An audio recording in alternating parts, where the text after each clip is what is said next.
It's okay to walk on the pipe. It's extreme duty. It's really thick. So look how nice this Pro Kit is. What this Pro Kit does for you is it gives you a straight pipe on the wall. A lot of people like that. A lot of people have to have a straight pipe on the wall. So the Pro Kit is for you. And again, I love the Pro Kit because I can come inside here. I can take out the center of the leaf filter, push a hose down. It'll hit the ramped part of the Not Quite A90, and I could actually run that hose, push it through right to the catch basin. This video is going to show you every single detail to installing a French Drainman Pro Kit. If you're all thumbs and you're a DIYer, I encourage you to install our Easy DIY Kit 10. There's less connections, less measuring, less cutting. But if you're like me and you're OCD, you're going to want the Pro Kit. It gives you a straight pipe on the wall, and it's going to allow you to push your garden hose all the way to the catch basin. The leaf filter is protected. It's not only in a cardboard box, but it's also in a bag. It has a really nice finish. So we worked really hard to not only provide a nice finish and a great looking part, but in shipping we wanted to be well protected as well. So you want to cut a little bit of your downspout if they come down this far. You're going to want 5 inches of this downspout inside the leaf filter, or about 4 inches, I guess, 4 to 5.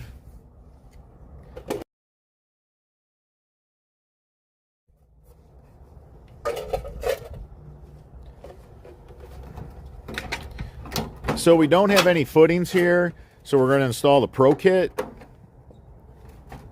Okay, so once you get your riser on your Not Quite A90, we have the male adapter right here.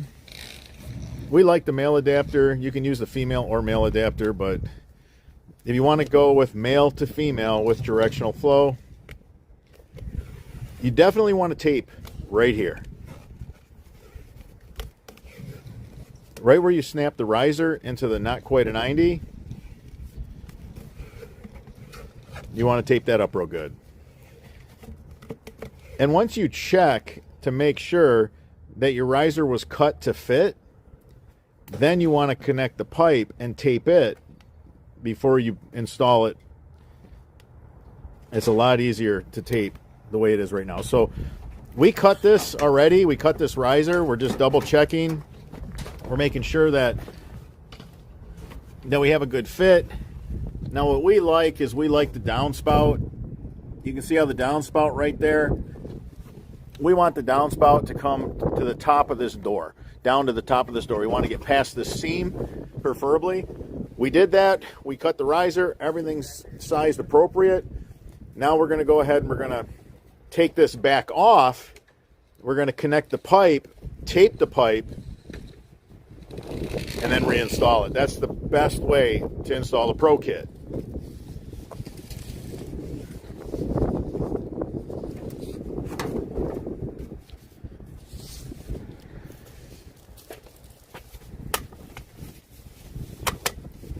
That male coupler is so tight. That is on so unbelievably tight. It's such a great fit. It's a lot easier to tape right now. This is when you want to tape it. A lot of people make the mistake of installing it on the house, and then it's next to impossible to try to get the tape on. So you want to tape where the coupler goes inside the pipe, and you also want to tape where the coupler goes over the Not Quite A90. That was a perfect example on how to seal this up really good so you have no leaks at the house. Now I really like having the Pro Kit on my house. I had the Kit 10 on my house for a while, but I like to stick the garden hose down inside and push it all the way to the catch basin while it's running to chase any shingle gravel to the catch basin. And when you build it with the Pro Kit and you get this riser with the Not Quite A90, you get these extra components. You're able to stick a garden hose through the leaf filter, fish it down through the Not Quite A90, where with the Kit 10, you could stick the garden hose down inside the sweeping 90, but it's not going to push smoothly through. So always start this shallow. This needs to be as high as you can make it. I'm talking about the pipe and the Not Quite A 90. So the guys didn't dig that very deep.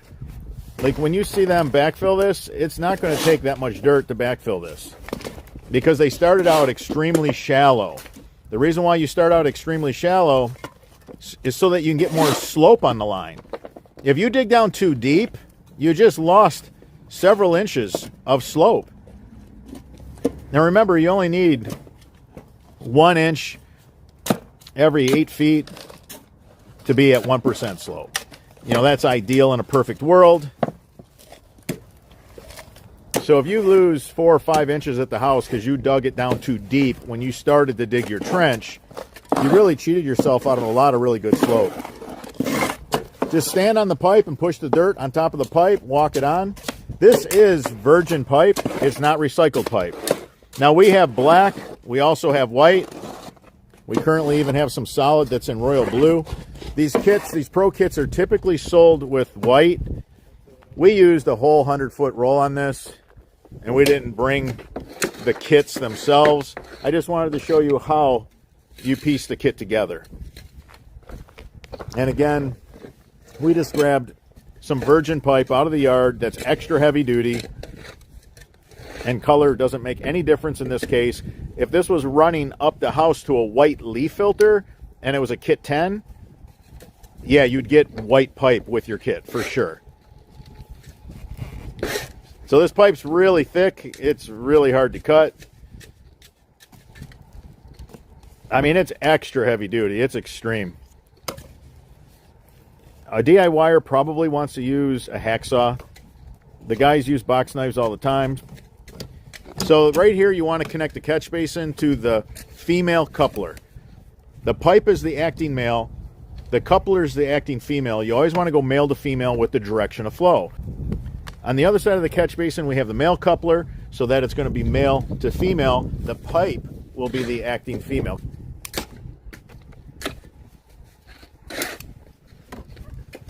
Now we overdug the hole so that the catch basin hangs suspended. The hole is dug so deep that the pipe lays on the bottom of the trench. On both sides of the catch basin, you're touching the bottom of the trench. This is so important.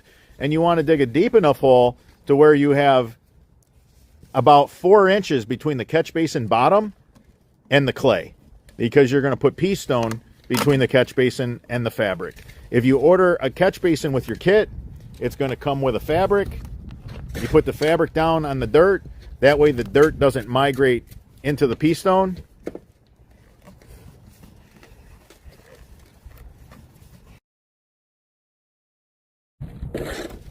All right, so you want to take your fabric and you put your fabric in, set your catch basin with the lines taped on, down. Then you want to take small stone, real small stone, after you drill holes in your catch basin.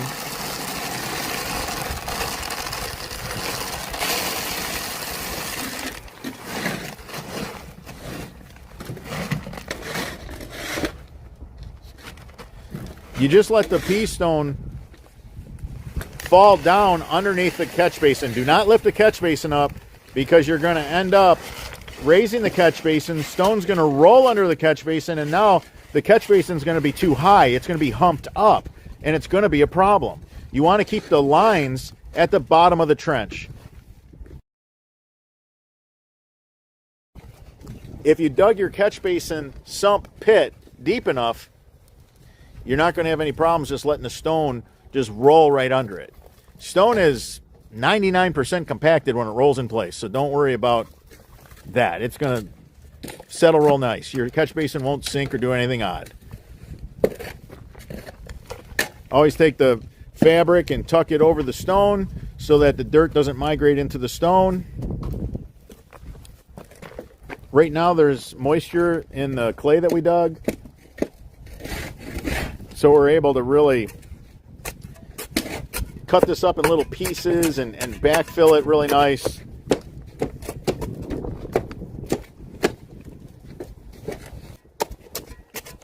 It's okay to walk on the pipe. It's extreme duty. It's really thick. So look how nice this Pro Kit is. What this Pro Kit does for you is it gives you a straight pipe on the wall. Now, we didn't want to put the catch basin here because we're right on a driveway. And, you know, when there's cars parking here, the catch basin can handle it, but we wanted to get the catch basin to where it was a little bit off the drive, and that's what we did over here. Normally, I like to see these catch basins 3 feet off the house. So the men got this system to where the line is off the driveway so that the lid is not hanging on the concrete. What I would do to maintain this line is just once a year, I'd take the center of the leaf filter out, I'd push a garden hose through, I'd just run the garden hose and push it through, I'd push it right to the catch basin. Any shingle gravel that might have been laying in that line would end up going right in that sediment trap. It'd be super easy to clean it out. This leaf filter is vented. You know, when you chase water with air, it just accelerates. It just runs with so much velocity. So the kit comes with a riser, and this is a perfect example of why you might need a riser.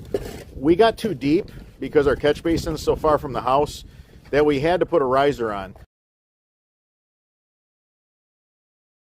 With 1% slope, you're going down 1 inch per 8 feet.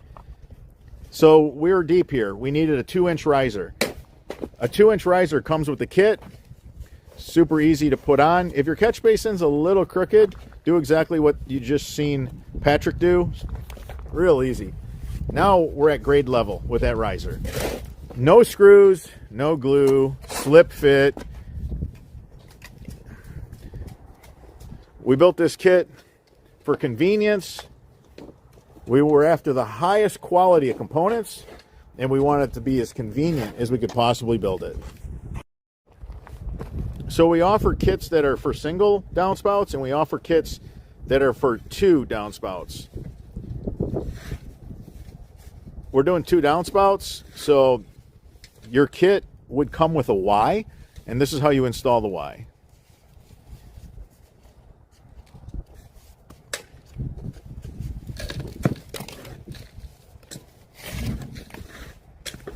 So there's arrows on the Y with the direction of flow. You can see the arrow.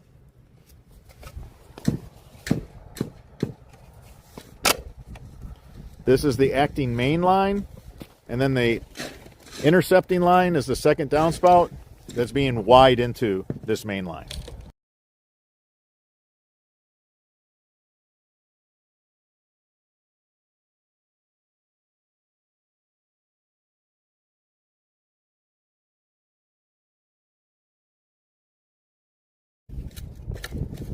When you have the amount of water that comes off the roof from one downspout hit a 4-inch pipe, especially here in Michigan, and especially a 2x3 downspout, you're never going to have enough volume of water, and you're not going to have enough velocity.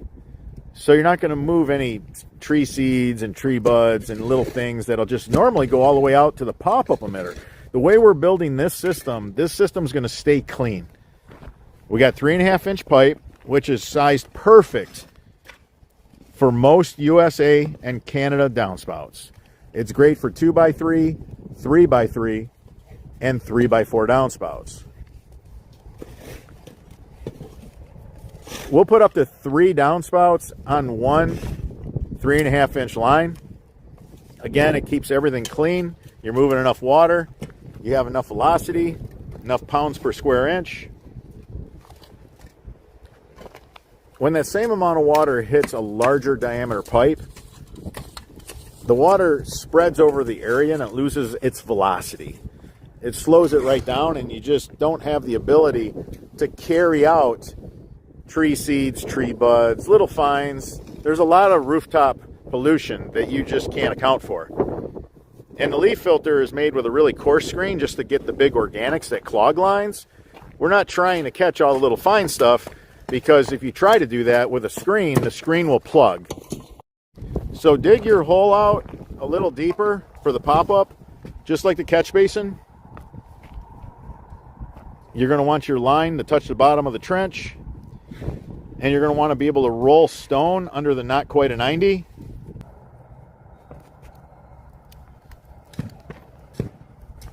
All right, so just cut a little hole in the fabric for the pop-up emitter. Slip it on the pipe.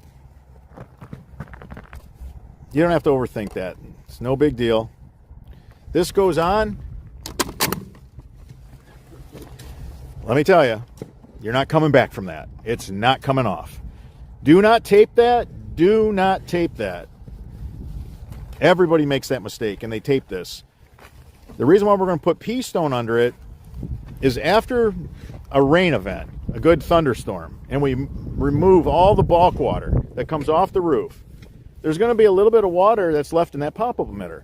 If you don't tape it and you put pea stone under it, that little bit of water will leak out of this connection point into that pea stone. It'll just migrate through the subsoil, and when winter comes, you won't freeze up. This is something that we've been doing for a long time.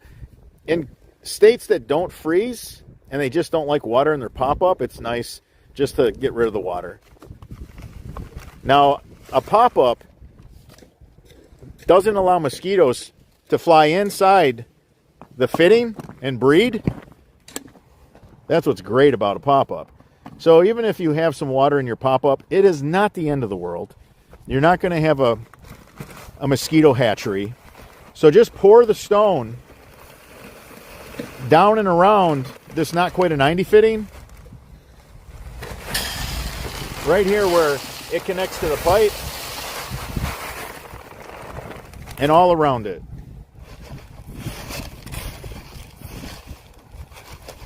That's perfect.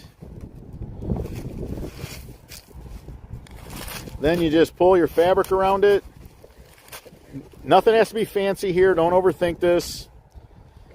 Patrick's going to cut another hole in the fabric, and he's just going to hook it over the Not Quite A90. Something the guys do often if the fabric is long enough. Again, this doesn't have to be anything fancy. You're just trying to prevent the dirt that you're going to backfill with from plugging the stone. You want to keep the voids in the stone. You don't want to lose those voids that are in the stone, because that's where the water is going to go. That's going to run out of this pop-up emitter. When you are done with your thunderstorm,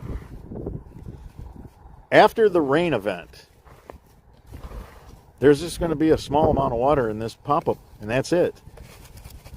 48 hours later, there ain't going to be any, because we didn't tape it, and we have a little bit of pea stone under it. Always have your pop-up emitter at dirt level, not turf level. Too many people put their pop-up at the level of the turf, and it's too high, and then they have problems with their lawnmowers. You want it to be at dirt level, not turf level. We have the turf restrictor plate so grass can grow on it, but then it won't disturb the flap that allows the water to discharge. We thought of everything when we built all these components.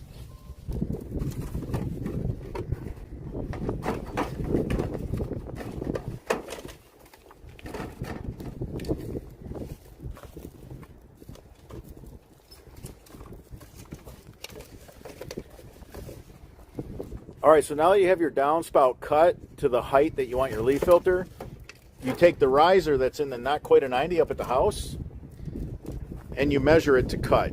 So now we're going to want to hook the pipe up to it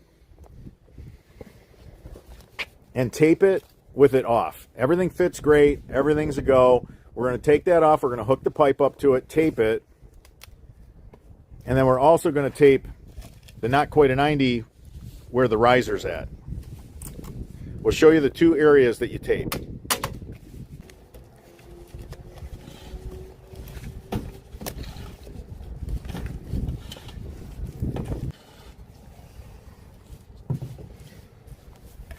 Make sure the tape where the pipe connects to the coupler and where the coupler connects to the Not Quite A90. Now Patrick's going to tape the riser where it goes on the Not Quite A90. This is so you have no leaks at the house. And this is 200-year tape. It lasts for 200 years. Super sticky, super stretchy. Seals up nice.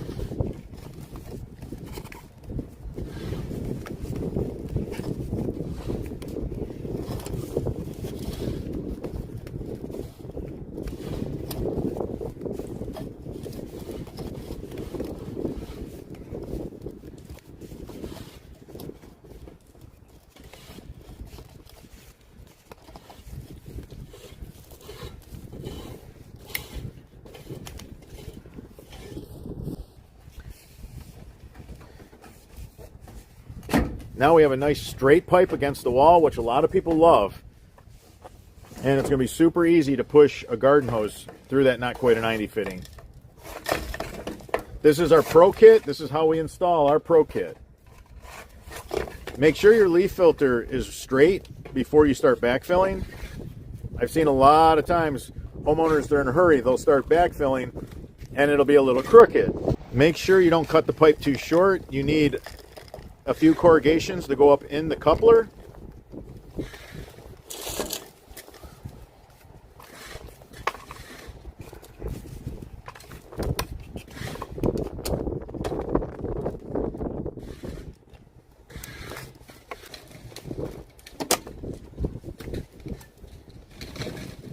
You want to connect it to the female. There's a male end on the catch basin, there's a female end.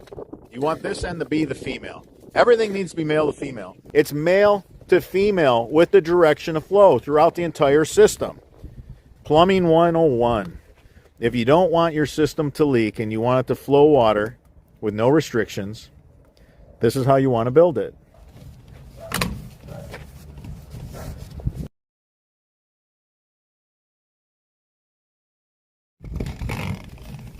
So always unroll it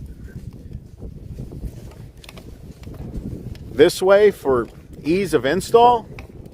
Doesn't matter if you have a 19-foot coil or a 100-foot coil, they all work the same.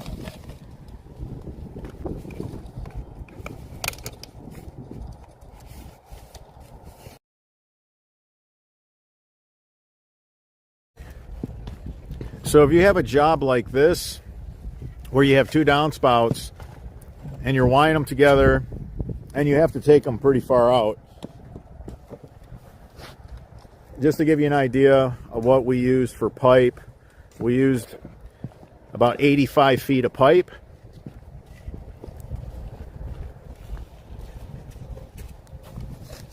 And if you don't want to buy the whole coils, you can buy the coils that come in a box. They're 19 feet. We'll ship them out to you. Just buy a couple couplers. When you're on a really long run, you can connect them with an external coupler. They use the sod cutter to cut the sod. They make sure they get a lot of dirt backing, a lot of root with the turf.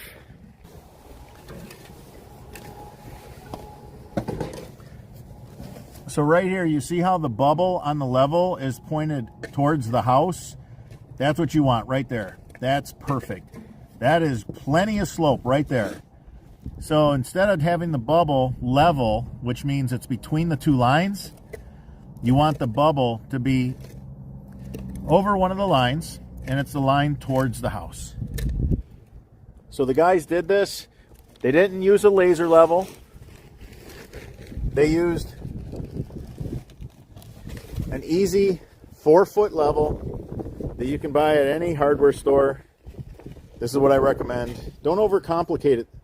DIYers, it doesn't have to be overcomplicated. This is really easy to do.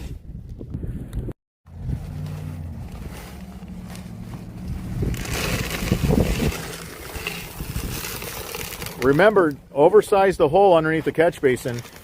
Stand on the pipe. You want the pipe to be touching the bottom of the trench. That is key.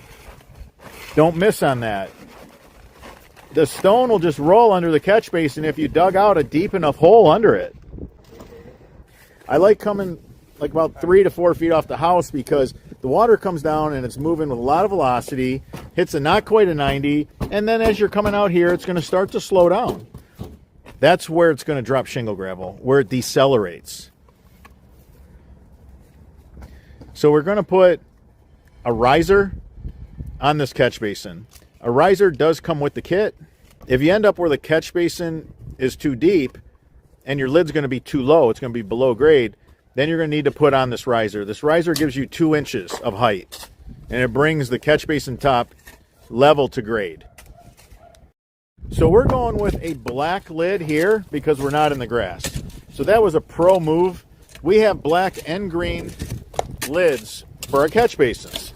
But when they top this with fresh black dyed mulch, it's going to look so rich. This catch basin is going to get lost in the landscape. Always stand on the pipe when you're backfilling. Always stand on the pipe. You can't hurt the pipe. It's too thick, it's too heavy, it's too strong. You're going to lose that perfect 1% slope if you're not standing on the pipe and dirt rolls under the pipe. Break the pieces up as small as you can.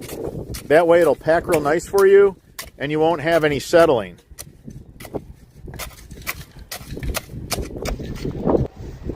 I think there's a little more to the Pro Kit. You got a few more areas to tape and connect and a couple other things that you got to measure and cut. That's why we have our easy DIY and we have our Pro Kit. You can decide on what your skill level is and how you ultimately want your underground buried downspout. Don't worry, you can't break any of this stuff. It's really strong. And it has a beautiful finish. Real nice custom texture. Everybody wants to know what the guys dig for the 3.5 inch. Like how deep a trench. This is 7 inches. This trench is 7 inches deep.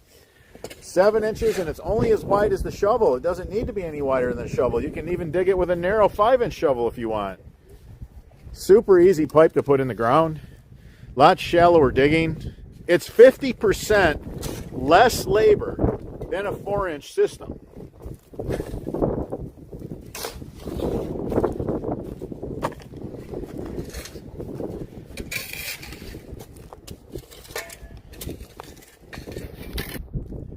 Everything's overbuilt.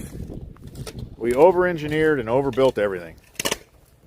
It was designed by contractors, and we know all the failure modes of all the products on the market. We made sure to build all of our stuff just extreme duty, just extra heavy duty. Some people say it's overkill, but you know what? When it comes to water, we love overkill at French Drain Man. So we ended up with a couple wheelbarrows on one downspout, a couple wheelbarrows on the other. In total, there was 4 wheelbarrows of dirt that we couldn't get back in the trench. Again, I just want to prepare the DIYers for that. Think about where you're going to put that dirt.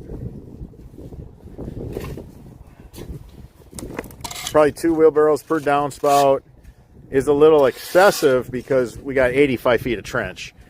But just a downspout kit on 19 feet of pipe, probably 1 wheelbarrow is all you're going to have.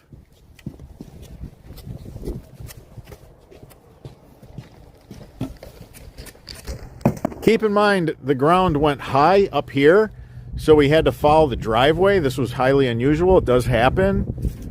We didn't want the catch basin right off the driveway. It can take it. It can get driven over, but we didn't want the top of the catch basin to be hanging over on the concrete. So the guys got away from this steep incline and then came around here and put that catch basin. Now this catch basin's in the grass, so we got a green lid for it.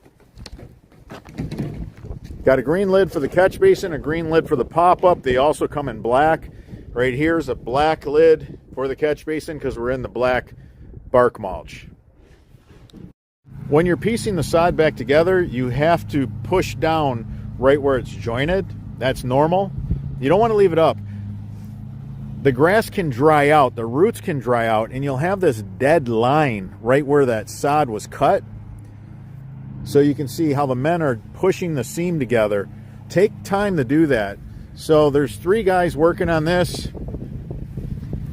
Look how nice that is. It takes a little extra time to do this, but you want to do this. You want to fit the seams together. And you just cut the grass out around the catch basin or the pop-up emitter.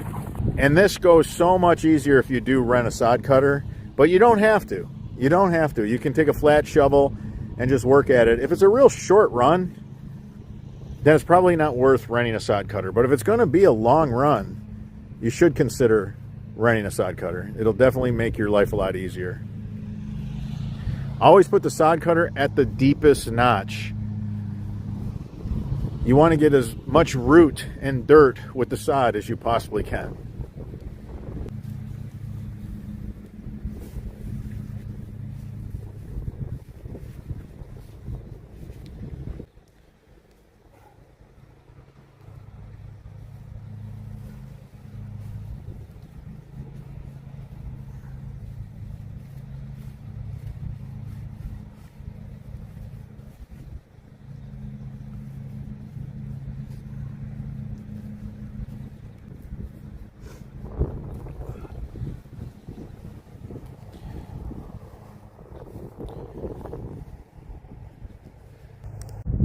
The guys did a great job.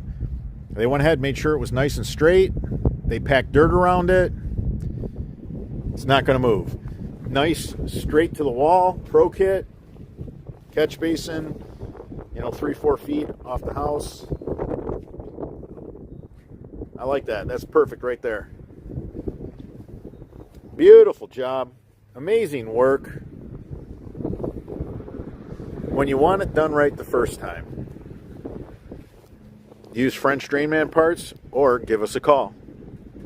If you enjoyed this video, give us a thumbs up. It supports the channel. If you have any questions regarding this installation, leave them in the comments section. I'm your host, Robert Sherwood, and until the next video.